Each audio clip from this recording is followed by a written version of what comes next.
जो कि अफ्रीका से इमिग्रेशन करके यहाँ पे आए हुए लोग हैं।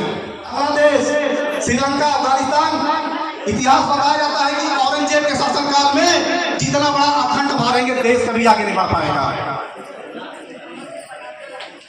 तो मैं चाहता हूं कि आप लोग राष्ट्रहित में अपने कामों को अंजाम दीजिए, जो काम देश हित में रहे उस पार्टी को लेकर आगे बढ़िए।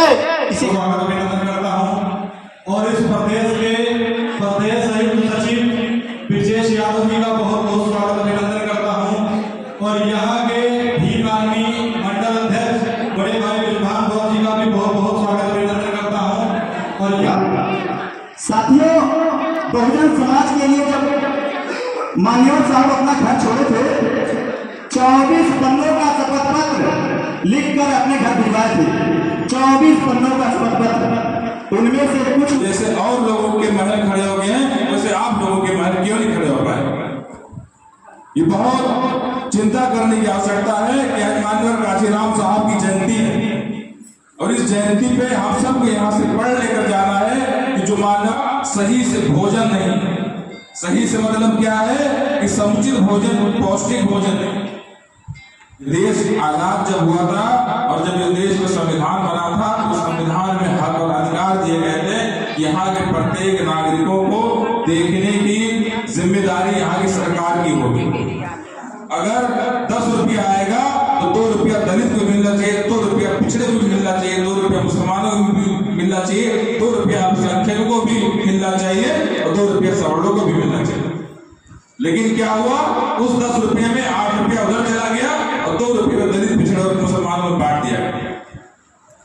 अब हम लोग की संख्या इतनी भारी है कि उस 2 रुपये में किसके पास चौनी है, किसके पास कठंडी है, हम लोग कैसे अपने हालात बदल सकते हैं? हम लोग को ये सोचने का मौका ही नहीं दिया जाता है कि आप पढ़ो। हम लोग को पैदा होते ही सोचना पड़ता है कि हम अपना पेट कैसे पालें, हम लोग अपना पेट कैसे पाले, हम लोग अपने बेटे और बेटी की शादी कैसे करें, हम लोग अपने घर कैसे चलाएं। हम लोग को बचपन से यही एक चीज में इन्वॉल्व करके जाते हैं। हम लोग को सुविधाएं मिलती ही नहीं है, सरकार हमें रोजगार नहीं देगी, लेकिन हाँ 5 किलो का राशन आपको दे देगी ताकि आप खा के घर में पड़े रहो, लेकिन आप रोजगार ना मानो।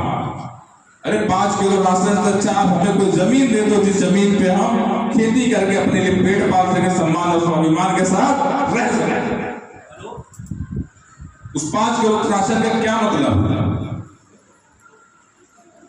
लेकिन उन्हें पता है कि इस बहुजन समाज इतना सीधा है, इतना सरल है, इसको बहलाएंगे, इसको फुसलाएंगे और ये बहक जाएगा।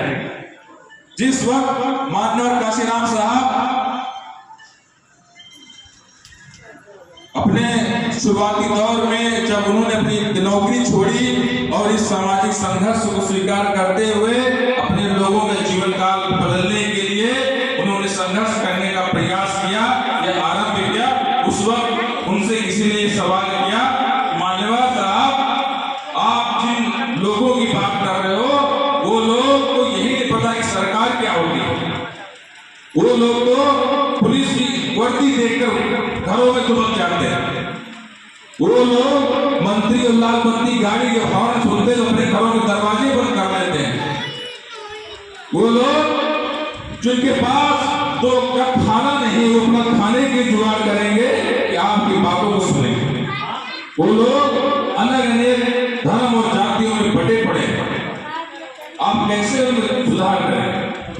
तो माननीय काशीराम साहब ने कहा कि मेरा बहुजन समाज भटका हुआ हो सकता है, बटा हुआ हो सकता है, लेकिन हरामखोर नहीं हो सकता।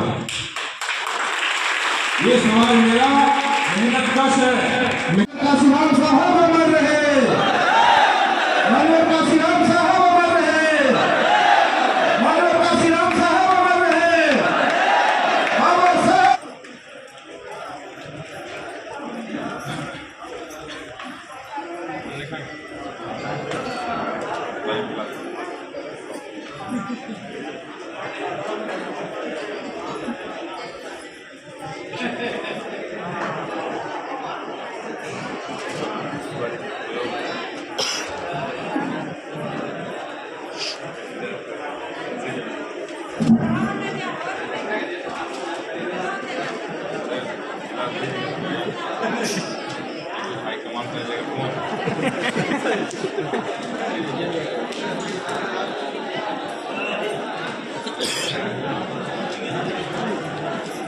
दे दिया सब